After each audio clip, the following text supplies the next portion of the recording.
दोस्तों, आज के हिंदी रीडिंग के इस वीडियो में भगवान दास की कहानी प्लेग की चुड़ैल का छठा हिस्सा आपके साथ शेयर कर रही हूँ। उस समय ग्राम के कुछ मनुष्य खेत काटने चले गए थे। समय का मतलब होता है वक्त, ग्राम कहते हैं गांव को, मनुष्य का मतलब है लोग या इंसान। और कुछ ठाकुर विभव सिंह के साथ टहलने निकल गए थे। केवल स्त्रियां और लड़के गांव में रह गए थे। केवल का मतलब होता है सिर्फ, स्त्रियां, औरतें। उनमें से किसी को ये साहस यानी हिम्मत नहीं होता था, साहस नहीं होता था, हिम्मत फेमिनिन नाउन है, साहस मैस्कुलिन नाउन है, कि घाट पर जाकर उस दासी यानी मुलाजिमा की अपूर्व अनोखी कथा कहानी की जांच करें। चुड़ैल का नाम सुनते ही वे सब ऐसी डर गई थीं कि अपने अपने लड़कों को घर में बंद करने लगी कि कहीं चुड़ैल आकर उन्हें चबा न डाले।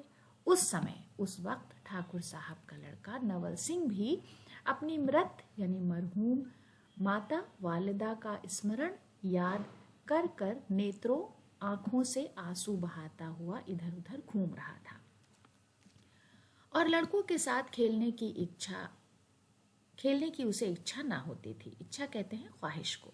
जब एक स्त्री ने, एक औरत ने उससे भी कहा कि भैया तुम अपने बंगले में छिप जाओ, नहीं तो वो चुड़ैल आकर तुम्हें पकड़ लेगी, वो आश्चर्यचकित यानी हैरान होकर पूछने लगा कि चुड़ैल कैसी होती है।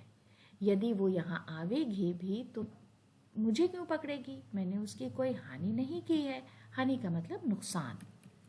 इधर तो ये बातें हो रही थीं, उधर बहू जी निराश यानी मायूस होकर फिर मन में सोचने लगी, मन का मतलब है दिल, कि ये तो निश्चय यानी ये तो पक्का है कि मैं अभी तक मृत्युलोक मौत की दुनिया में ही हूँ, पर क्या वास्तव में वाकई में मेरा पुनर्जन्म, मैं दोबारा पैदा हुई हूँ, पुनर्जन्म हुआ है? क्या मैं सचमुच चुड़ैल हो गई हूँ जैसा कि ये स्त्री, ये औरत मुझे देखकर कहती हुई भागी है?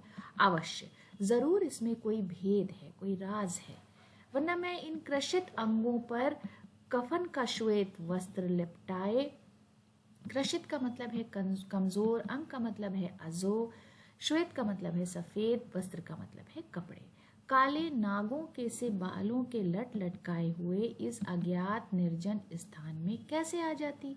अज्ञात का मतलब है नामालूम, निर्जन का मतलब सुनसान, स्थान का मतलब जगह। तो मैं कैसे इस नामालूम सुनसान जगह पर आ जाती? हे विधाता, विधाता यानी खुदा, मैंने कौन सा पाप किया, कौन सा गुनाह किया जो तूने मुझे चुड़ैल का जन्म दिया? क्या पतिव्रत धर्म का यही फल है? पतिव्रत धर्म का मतलब है कि शौहर के लिए जो फराइज हैं उसको निभाने वाला। अब मैं इस अवस्था, इस हालत में अपने प्यारे पुत्र यानी बेटे को कहाँ पाऊंगी? यदि अगर पाऊंगी तो कैसे उसे गले लगाऊंगी? वो तो मेरी डरावनी सूरत देखते ही भागेगा। पर जो हो, मैं उसे अवश्य जरूर तलाश करूंगी, और यदि अगर वो मुझे सप्रेम मोहब्बत से नहीं मिलेगा तो उसको भी इसी दशा यानी हालत में परिवर्तित, तब्दील करने की चेष्टा करूंगी, कोशिश करूंगी। ये सोचकर वो धीरे धीरे उसी ओर चली जिधर वो दासी यानी मुलाजिमा भागी थी। दुर्बलता, कमजोरी के मारे सारा देह यानी जिस्म कांपता था, पर क्या करे, क्षुधा यानी भूख के मारे रहा नहीं जाता था। निदान खिसकते खिसकते, जरा जरा खिसकते खिसकते उपवन जंगल डाक कर यानी जंगल फांद कर वो वाटिका बागीचे में पहुंची, जिसमें अमरूद, नारंगी, फालसा, लीची, संतरा इत्यादि वगैरह के पेड़ लगे हुए थे, और क्यारियों में अनेक प्रकार के यानी अनवा अक़साम अंग्रेजी और हिंदुस्तानी फूल फले हुए थे। वाटिका बागीचे के दक्षिण ओर, दक्षिण का मतलब है जुनूब, ओर का मतलब है जानिब, एक छोटा सा बंगला मालूम होता है, और जैसा मेरे इलाके पर के बागीचे में बना हुआ था। क्या मैं ईश्वर की कृपा यानी मेहरबानी से अपनी ही वाटिका में तो नहीं आ गई हूँ?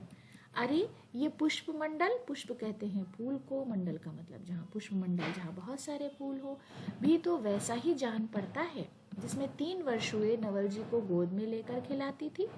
मैं जब यहाँ आई थी तो गांव की स्त्रियों, औरतों से सुना था कि निकट करीब ही गंगा जी का घाट है।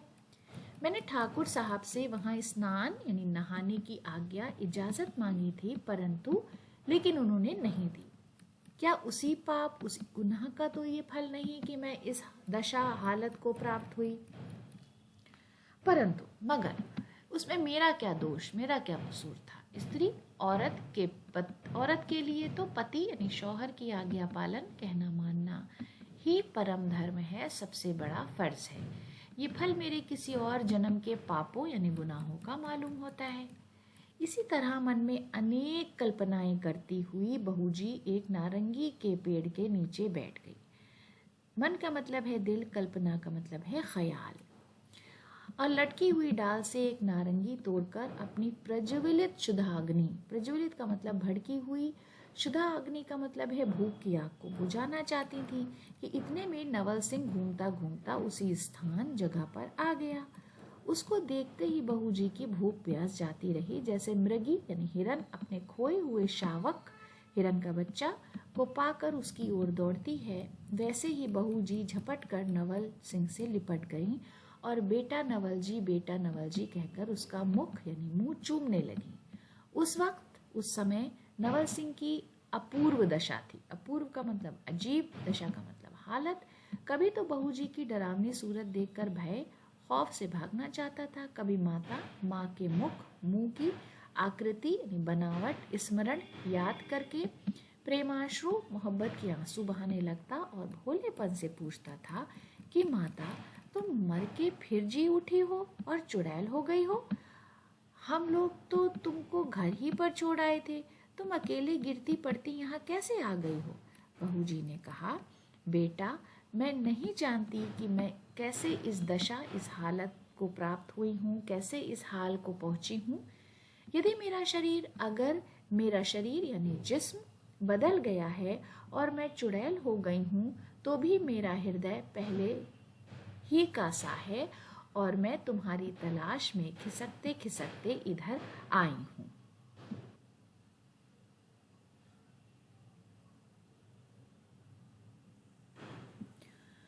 तो दोस्तों, आज की हिंदी रीडिंग के वीडियो को यहीं पर ख़त्म करते हैं। इस कहानी का अगला और आखिरी हिस्सा अगले वीडियो में आपके साथ शेयर करूंगी। आपको ये कहानी कैसी लगी? आपकी राय का कमेंट्स बॉक्स में इंतज़ार रहेगा। वीडियो देखने के लिए बहुत बहुत शुक्रिया।